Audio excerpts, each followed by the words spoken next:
Inna alhamdulillah, toute la louange revient de droit à Allah. Nahmaduhu wa nasta'inuhu wa nastaghfiruhu wa natubu ilayh. Wa na'udhu billahi min shururi anfusina wa min sayyiati a'malina.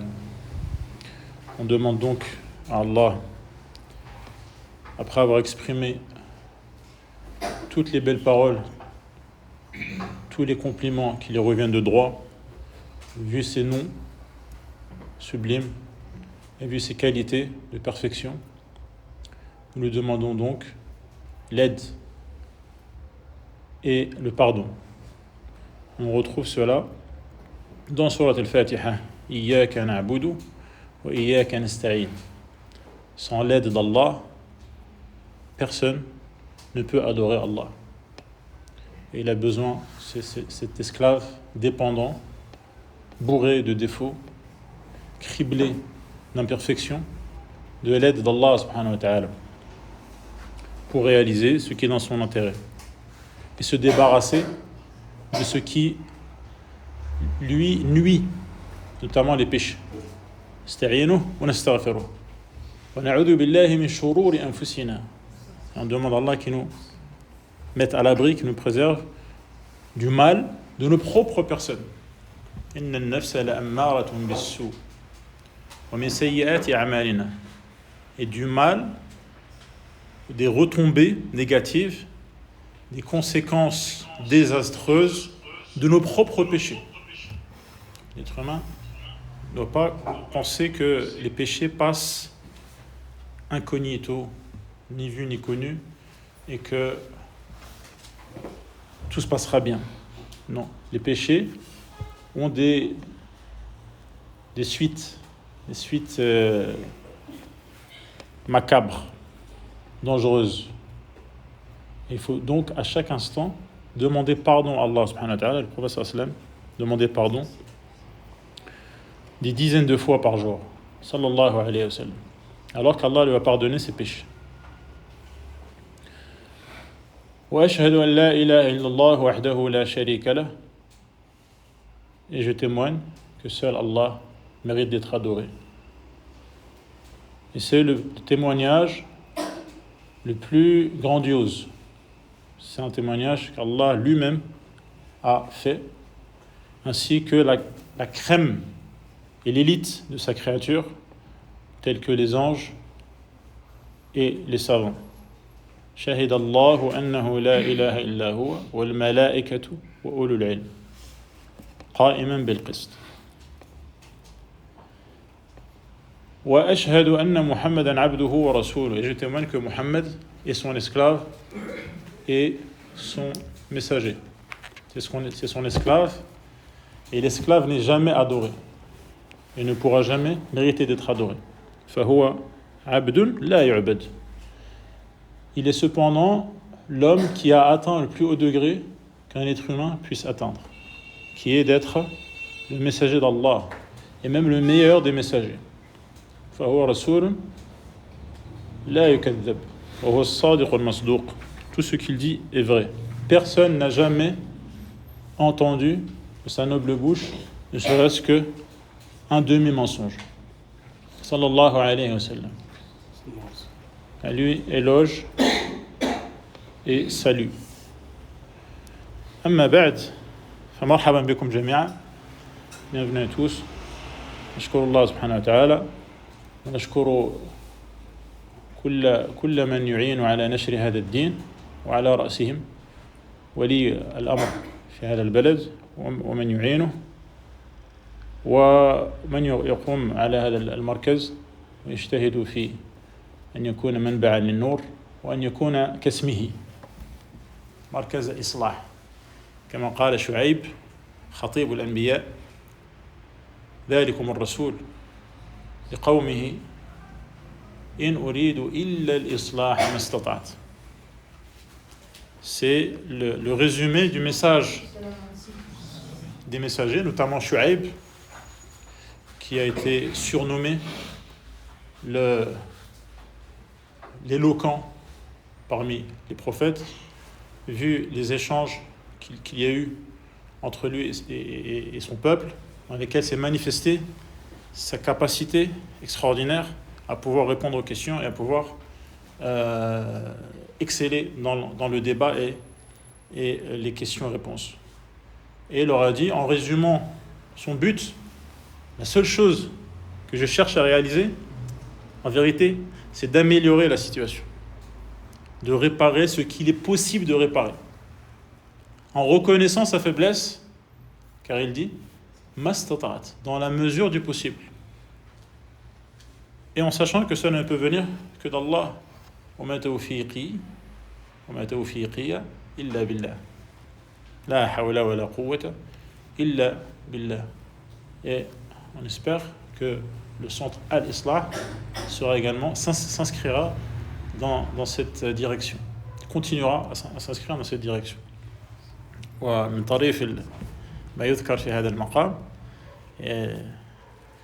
une anecdote est venue nous toquer à l'esprit, c'est que quand on a ouvert Islah 2 qui est derrière vous, une personne qui est venue m'a rendu visite, c'était encore presque en chantier, il a dit est-ce que tu صلحوا هنا est-ce que tu صلحوا l'Islah c'est aussi les réparations. Il dit vous réparez quoi ici? Vous réparez des voitures, des portables, je veux dire quand صلحوا العقول on répare les esprits. السلام. ثم نواصل القراءة في تفسير الشيخ السعدي رحمه الله ونفعنا بعلمه, ونختم إن شاء الله هذه الليلة تفسير سورة الكهف. Donc on va terminer إن شاء الله la lecture de tafsir الشيخ السعدي et notamment la clôture de Surat Al-Kahf, la caverne. La dernière chose qu'on avait abordée, c'était l'histoire de Dhul Qarnayn. Donc pourquoi on l'appelle Dhul Qarnayn? Il y a plusieurs avis.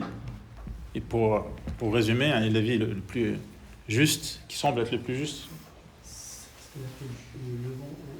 quand on voit dans l'histoire, il est parti à l'extrême occident, donc ici en vérité, la plage que vous connaissez, c'est cette côte en fait sur laquelle il se tenait. Il ne pouvait pas aller plus loin. Il ne pouvait pas aller plus loin. Il a vu le soleil se coucher donc dans l'océan qu'on appelle aujourd'hui l'océan Atlantique. À l'époque, on savait aussi qu'il y avait des îles, les îles qu'on appelle les îles comment? Canaries. Mais on ne savait pas qu'il y avait autre chose plus loin. Donc, à l'extrême-orient, a connu son empreinte. Extrême-occident, pardon. Ensuite, il est reparti à l'extrême-orient. D'accord? Et dans tout cela, il a les outils, la logistique, la force matérielle qui lui permet d'imposer son pouvoir. Donc, il a imposé son pouvoir aux deux extrémités du monde. D'accord? Et c'est ces deux extrémités qu'on appelle qarn, au duel, donc qarnayn, qarnayn quand il est mudaf, majrour, dhu al-qarnayn, sinon on aurait dit qarnan. D'accord? Donc à la fin de l'histoire, on a vu qu'il a réussi à combler l'interstice, l'ouverture qu'il y avait entre les deux chaînes montagneuses, en empêchant ainsi Yajouj et Majouj de pouvoir se frayer un passage et semer le désordre.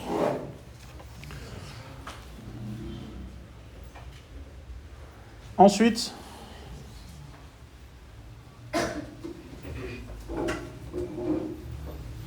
il dit قال هذا رحمة من ربي. Il a attribué ce mérite à Allah en disant que c'est une des manières par laquelle il a pitié de ses esclaves en leur permettant d'être à l'abri de leurs ennemis et en leur donnant la capacité de réflexion et d'action qui permet de réaliser en suivant des chantiers, en mettant bout à bout des phases qui permettent d'aboutir à leurs objectifs. Tout cela fait partie des faveurs qu'Allah a accordées à cet être humain qui réussit à combler ses besoins, à concrétiser tout ce qui a son avantage, contrairement à beaucoup d'autres créatures en termes de qualité ou de quantité.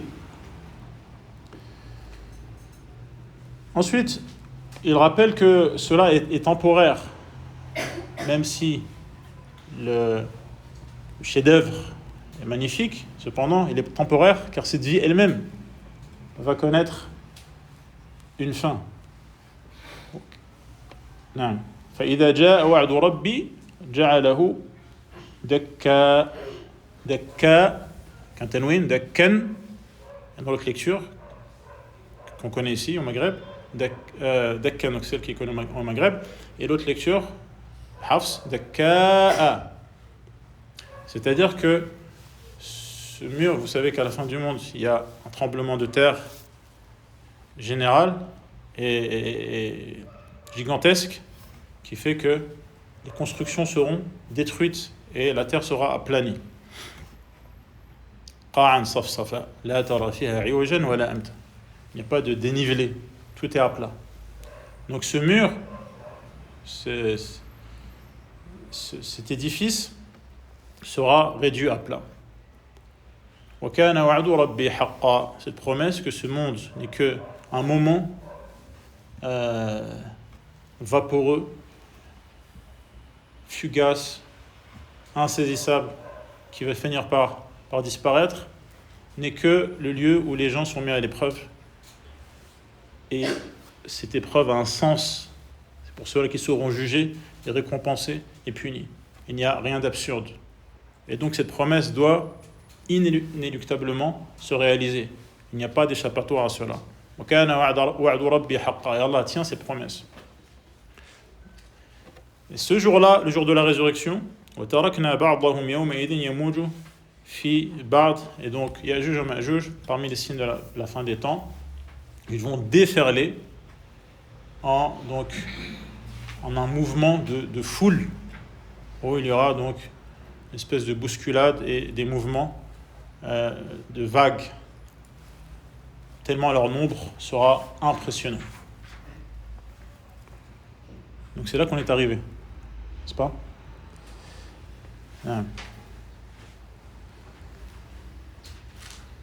Soit cela concerne Ya'juj et Ma'juj en particulier, ou alors cela concerne les gens et l'humanité de manière générale, qui surgira et quittera les tombes pour être tous rassemblés en un seul lieu et attendre le jugement.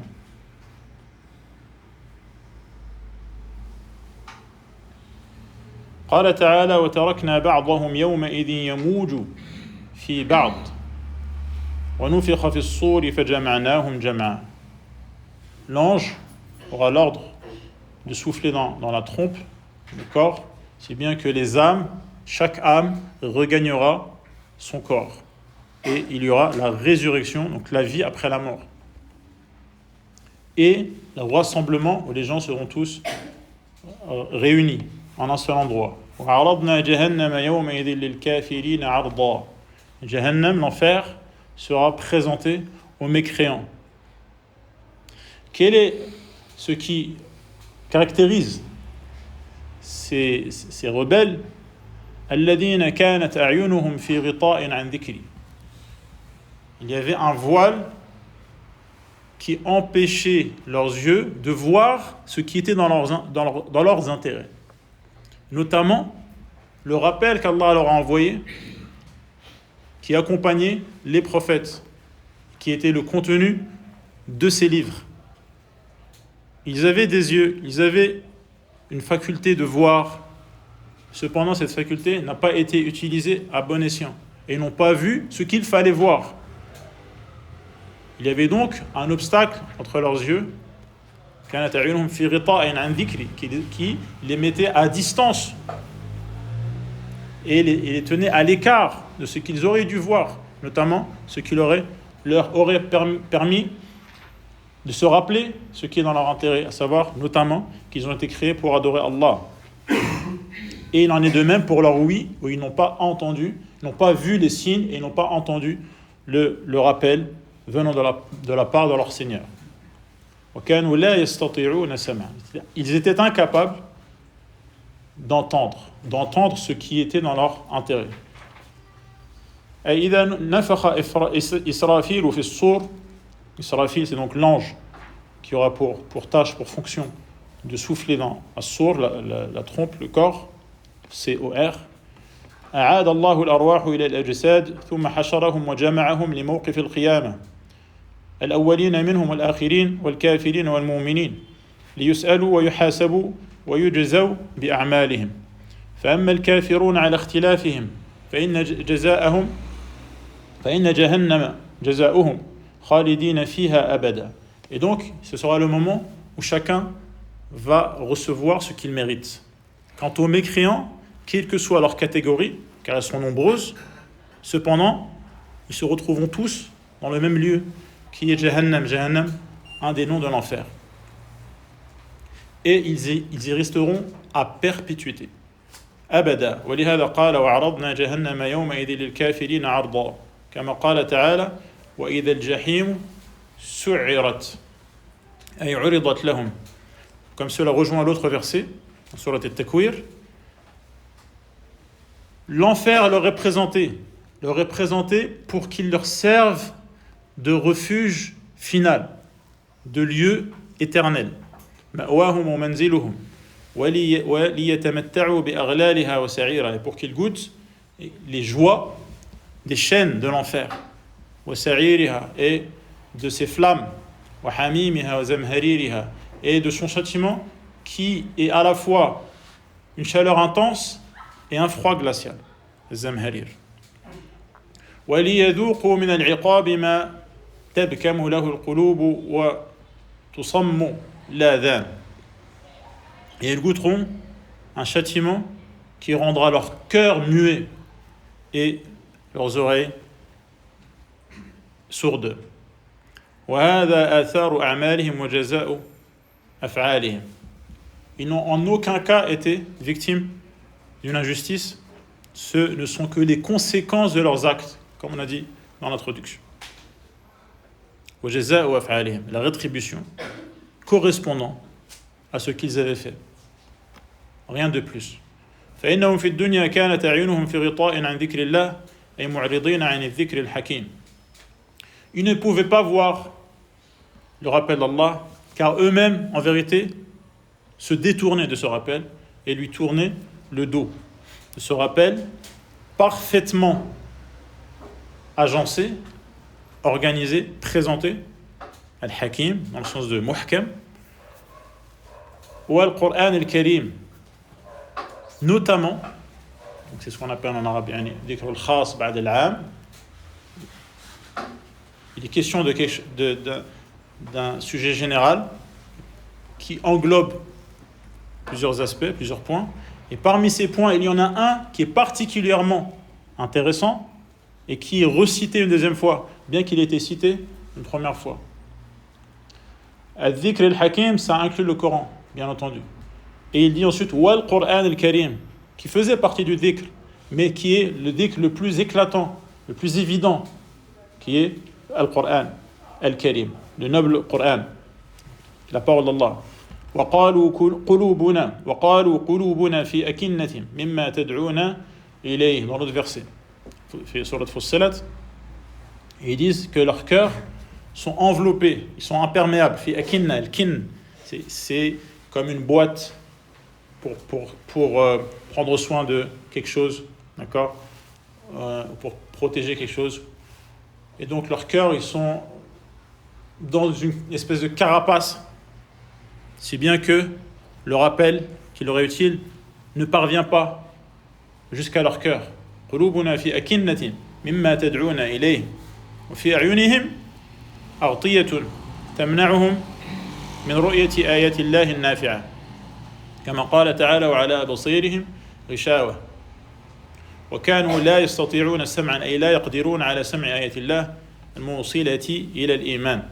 Ces versets qu'ils ne pouvaient pas entendre, en sachant que leur manière d'être, c'est de ne pas prêter attention au message venant de la part d'Allah. Si ils avaient écouté ces versets, ils auraient connu la voie qui mène vers la foi. al-Moussila ila al-Iman. Pourquoi il n'arrivait pas à entendre ce Coran? Parce qu'il le détestait.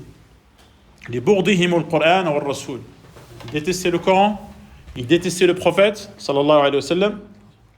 فإن المبغض لا يستطيع أن يلقي سمعه إلى كلام من أبغضه.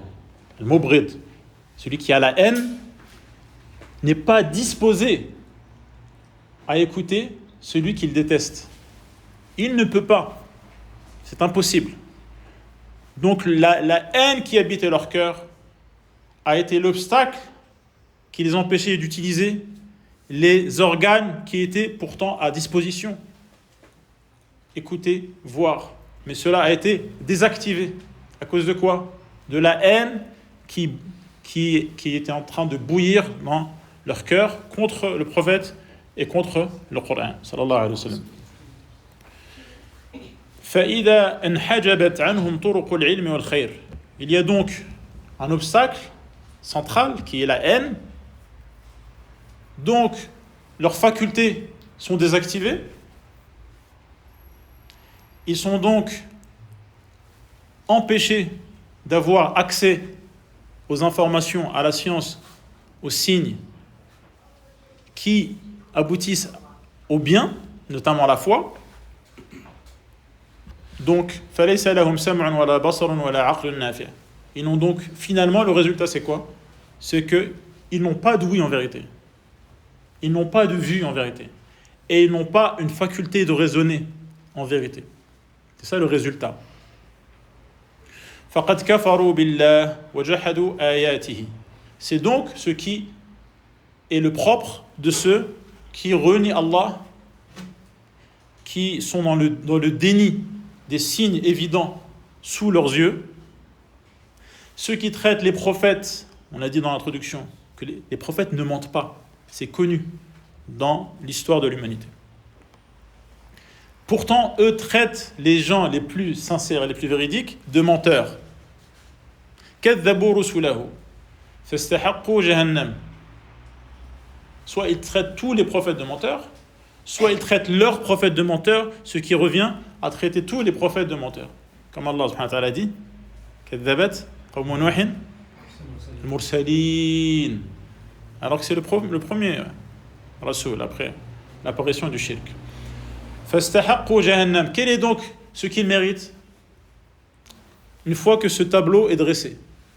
Que méritent ces gens-là? Quelle est la sentence qui leur correspond? فَاسْتَحَقُّوا جَهَنَّمَ وَسَاءَتْ مَصِيرًا. Quelle mauvaise destination. قال تعالى فحسب الذين كفروا أن يتخذوا عبادي من دوني أولياء إنا أعتدنا جهنم للكافرين نزلا وهذا برهان وبيان لبطلان دعوى المشركين الكافرين الذين اتخذوا بعض الأنبياء والأولياء شركاء لله يعبدونهم. Allah expose et veut que chaque élément soit argumenté et ne laisse de doute et d'ambiguïté à personne. Et la pire des choses, qui est celle qu'Allah a interdit de la manière la plus évidente, c'est le shirk, le polythéisme. Il y a donc d'innombrables arguments qui prouvent que le shirk, c'est quelque chose qui ne se justifie pas, qui est inconsistant, qui n'a pas lieu d'être. Parmi ces arguments, il y a ce qu'on voit dans ce verset. Les mécréants et les polythéistes prétendent des choses. Ils considèrent que les prophètes et les alliés, donc les croyants qui se distinguent par leur proximité avec Allah, bien qu'ils ne soient pas prophètes, al-awliya, ils prétendent qu'ils partagent quelque chose plus ou moins important avec Allah. Et c'est pour cela que ces polythéistes les adorent. Donc pour eux, il y a une justification. Ils adorent Allah. En plus d'Allah, ils adorent des créatures. Mais, attention, disent-ils, ou pensent-ils, il y a une raison de le faire. Ils ne font pas cela de manière injustifiés à leurs yeux, ou prétendent-ils. يزعمون أنهم يكونون لهم أولياء. Donc, اتخذوا عبادي من دوني أولياء. C'est-à-dire qu'au lieu de considérer que c'est Allah leur allié, ces polythéistes considèrent qu'il y a parmi les créatures des gens qui peuvent être considérés également comme des alliés. Et c'est pour cela qu'ils adorent ces gens-là, qu'ils soient des prophètes ou des gens vertueux. D'accord ? En quoi ils considèrent que ces créatures sont des alliés et qui méritent donc d'être adorés ? Yunjunahum min adabillah, considèrent, pensent, s'imaginent que ces gens qu'ils adorent vont les mettre à l'abri du châtiment d'Allah. Wa yunilunahum thawaba, et qui vont être une cause par laquelle ils vont bénéficier de la récompense d'Allah. وَهُمْ قَدْ كَفَرُوا بِاللَّهِ وَبِرَسُولِهِ. Cependant, qu'est-ce qu'Allah a dit ? Il dit, n'adorez que moi. Qu'est-ce que les prophètes disent ? N'adorez qu'Allah. Tous les prophètes disent ça. Ce n'est pas ce que font les polythéistes. Ils ont donc renié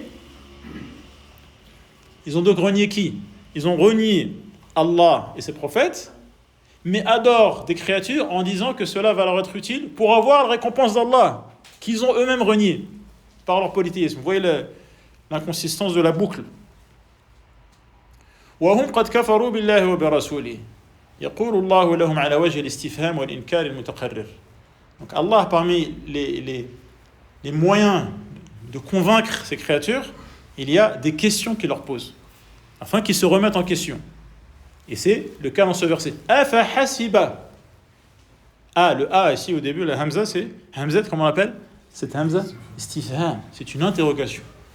Ces gens-là, ces polythéistes, croient-ils qu'ils vont avoir des alliés en dehors de moi, soi-disant pour profiter des avantages que je vais leur donner, alors qu'ils me renient ? D'accord ? Fa ala wajhi al-istifham wal-inkar. Mais cette interrogation, en vérité, contient quoi ? Elle contient une condamnation. Elle contient une condamnation. وَالْمُتَقَرِّرْ بُطْلَانُهُ فِي الْعُقُولِ. C'est comme, vous donnez un exemple d'une interrogation qui contient une condamnation. Par exemple, si tu as un enfant, et que tu lui dis ne conduis pas ma voiture sans ma permission, par exemple, d'accord, et qu'il le fait quand même, sauf qu'il ne savait pas que il était filmé. Et si tu lui dis, est-ce que tu crois que tu allais faire cette bêtise sans que personne ne soit au courant ? Est-ce que tu lui poses la question pour savoir s'il va être au courant, que quelqu'un va être au courant ou que quelqu'un va pas être au courant ? C'est pour ça que tu lui poses la question ? Ou c'est pour le condamner ? Qu'est-ce que vous en pensez ? C'est pour condamner la bêtise qu'il a fait, que tu lui poses une question qui va être encore plus aiguisée dans la manière de lui faire regretter sa bêtise. واضح؟ Ça c'est un exemple.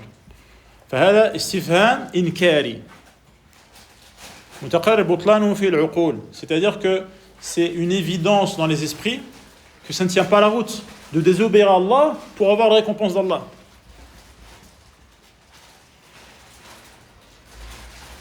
Et donc cela veut dire quoi ? لا يكون ذلك. Ce n'est pas possible que des gens adorent d'autres qu'Allah en les considérant comme étant des alliés pour arriver jusqu'à Allah, donc sa récompense, ou à l'abri de sa punition, alors qu'en faisant cela, en vérité, qu'est-ce qu'ils font ? Ils désobéissent à Allah. لا يكون ذلك. ولا يوالي ولي الله معاديا لله أبدا. Une autre manière de décomposer, c'est leur fausse argumentation. c'est que ces gens-là, ils adorent qui? Ces polythéistes. Ils adorent des prophètes, ils adorent des anges, ils adorent des alliés d'Allah, des gens qui adoraient Allah. Mais ces gens-là, est-ce qu'ils vont aider ceux qui désobéissent à Allah? Le polythéiste adore un prophète pour que ce prophète l'aide. Le prophète n'aide pas ceux qui désobéissent à Allah. Ni les gens vertueux ne s'allient pas, ne s'allient dans l'alliance à ceux qui désobéissent à Allah. La yuwali waliyullahi mu'adiyan lillahi abada. Car c'est justement cela le sens de wali. Le sens de wali, justement, c'est celui qui est l'allié des alliés d'Allah et l'ennemi des ennemis d'Allah. C'est pour ça qu'avec al-wala, qu'est-ce qu'il y a toujours? Al-wala, al-bara.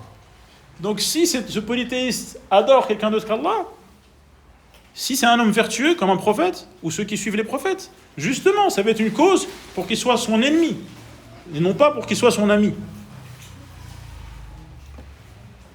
فَإِنَّ الْأَوْلِيَاءَ مُوَافِقُونَ لِلَّهِ فِي مَحَبَّتِهِ وَرِضَاهِ. C'est ça le sens du wali. Al-wali, c'est celui dont la volonté correspond à la volonté d'Allah, la volonté religieuse. Yani celui dont l'amour correspond à ce qu'Allah aime. Il s'efface lui-même. Il s'efface pour n'aimer que ce qu'Allah aime. Détester ce qu'Allah déteste. Il n'a pas de considération pour sa personne à lui. Qu'est-ce qu'il veut lui, personnellement? Qu'est-ce qu'il aime lui, donc il le fait? Qu'est-ce qu'il déteste, donc il ne le fait pas? Qui sont les gens qui l'attirent, donc il va les aimer? Quels sont les gens qui ne le sentent pas, donc il va se détacher? Non, il regarde qu'est-ce qu'Allah aime et qui Allah aime. Qu'est-ce qu'Allah déteste et qui Allah déteste. Et il s'aligne sur cela. C'est ça al-wali. D'accord? Donc, al-awliya muwafiquna lillah fi mahabbatihi wa ridah wa sakhatihi wa bughdihi. فيكون على هذا المعنى مشابها لقوله تعالى. Donc, selon cette deuxième manière de comprendre le verset, qui est qu'il cherche la proximité des alliés d'Allah pour être un moyen de se rapprocher d'Allah, mais ces alliés d'Allah ils vont quoi? Ils vont les renier, parce qu'ils ne peuvent pas s'allier à des gens qui désobéissent à Allah en faisant du shirk. Donc, de ce point de vue-là, ce verset ressemble à un autre verset qui est وَيَوْمَ يَحْشُرُهُمْ نَحْشُرُهُمْ جَمِيعًا ثُمَّ نَقُولُ لِلْمَلَائِكَةِ هَؤُلَاءِ إِيَّاكُمْ كَانُوا يَعْبُدُونَ. Donc dans les exemples, j'ai donné les anges, car également les anges ont été adorés, comme on voit dans ce verset. Et lorsque les gens seront réunis, et les créatures seront réunies, il sera dit aux anges, ces gens-là, ces polythéistes qui vous adorez, d'accord? C'est vous qu'ils adoraient? Ils adoraient des anges? قالوا سبحانك أنت ولينا من دونهم أنت ولينا من دونهم. Les anges, ces alliés d'Allah, qui ne désobéissent jamais à Allah, qu'est-ce qu'ils diront? Loin de toi tout défaut. Quel est le pire des défauts? Qu'Allah est un associé. Subhanallah. On ne peut pas avoir d'associé. C'est toi qui es notre allié et non pas eux. Qu'est-ce qu'ils ont fait? Ils ont renié le fait qu'ils puissent être des alliés de qui? Des polythéistes. D'accord? Ce n'est pas possible. Comme on le voit dans ce verset. فمن زعم أنه يتخذ ولي الله وليا له وهو معاد لله فهو كاذب. Le résumé de tout ce qu'on a dit. Cette prétention, cette justification du shirk est un mensonge, comme on vient de voir. Ça ne se justifie pas. ويحتمل وهو الظاهر أن المعنى أفحسب الكفار بالله المنابذون لرسله أن يتخذوا من دون الله أولياء ينصرونهم وينفعونهم من دون الله ويدفعون عنهم الأذى هذا حسبان باطل وظن فاسد فإن جميع المخلوقين ليس بيدهم من النفع والضر شيء. Une autre manière également qui est compréhensible de ce verset, c'est que vous allez chercher auprès d'autres qu'Allah un moyen d'être à l'abri du mal et d'obtenir le bien, mais cela ne se trouve qu'auprès de qui? D'Allah.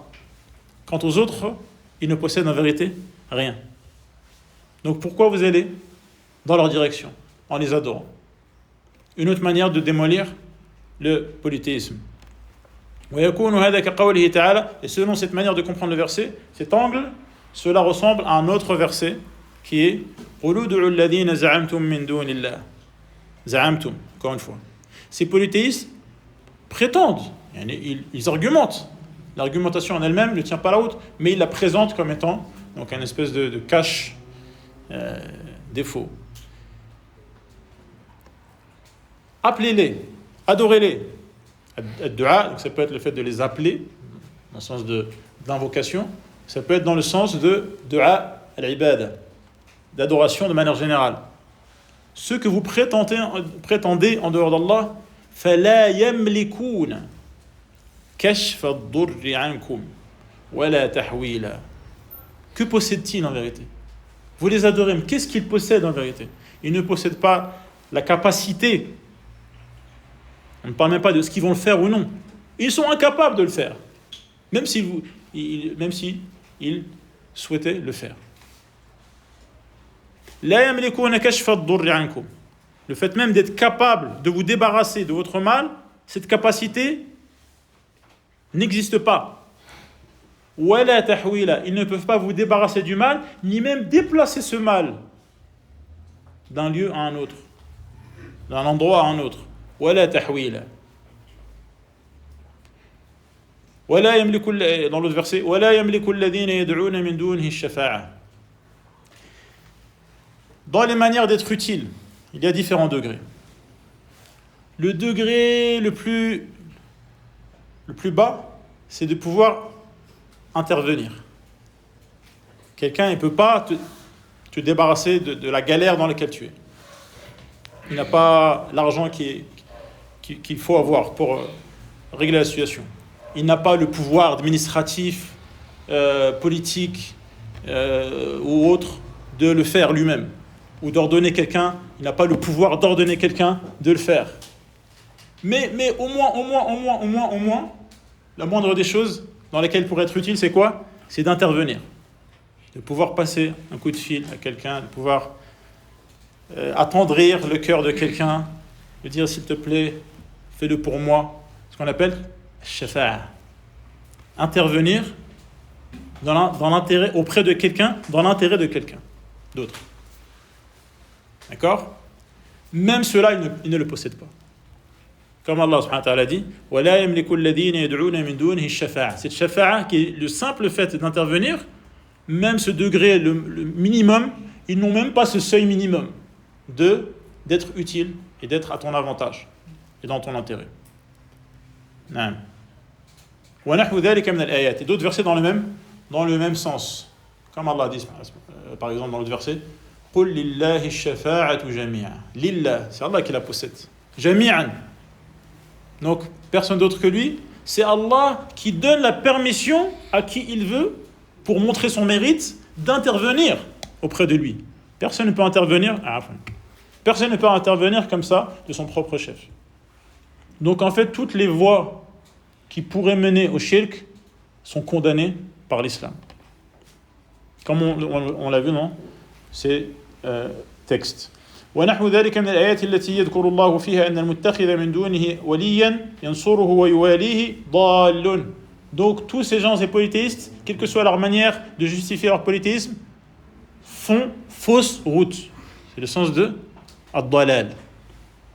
Kha'ibun, ils reviendront tous bredouilles. Ils sont partis chercher quelque chose qu'ils ne trouveront jamais. Ils reviendront les mains vides. Kha'ib, d'accord, qui est donné en darija. Kha'ib, la hamza et le ya, ils s'entendent bien. Kha'ib al-raja, l'espoir qui anime ces polythéistes. Vous voyez comment ils sont devant les tombes, devant leur gourou, ils sont pleins d'espoir d'obtenir quelque chose. Cet espoir-là s'évanouira en n'ayant aucune conséquence concrète. Kha'ib al-raja ghayru na'ilin li ba'd maqsudihi. Le moindre degré de ce qu'ils espéraient ne sera jamais atteint. Li ba'd maqsudihi. إنا أعتدنا جهنم للكافرين نزلا أي ضيافة وقرا. Al-Qira, c'est le fait d'accueillir et de prendre soin des invités. Allahu Akbar. Allahu Akbar.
Comme dans le hadith où Khadija, vous connaissez Khadija qui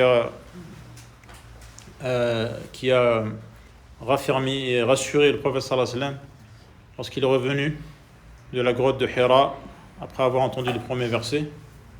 Taqri ad-daif, taqri al-qira, c'est le fait donc de bien traiter l'invité, ad-diyafa. Donc al-nuzul, c'est ça, c'est ad-diyafa, c'est l'accueil réservé à l'invité. Quel est cet accueil réservé aux invités d'honneur que sont les mécréants? Jahannam. Inna a'tadna jahannama lil kafirina nuzula. Voilà leur honneur. Et la manière de les honorer, c'est de les jeter en enfer. Fa bi'sa nuzul, nuzuluhum. Quel mauvais accueil. Et le leur, wa bi'sa jahannamu diyafatuhum.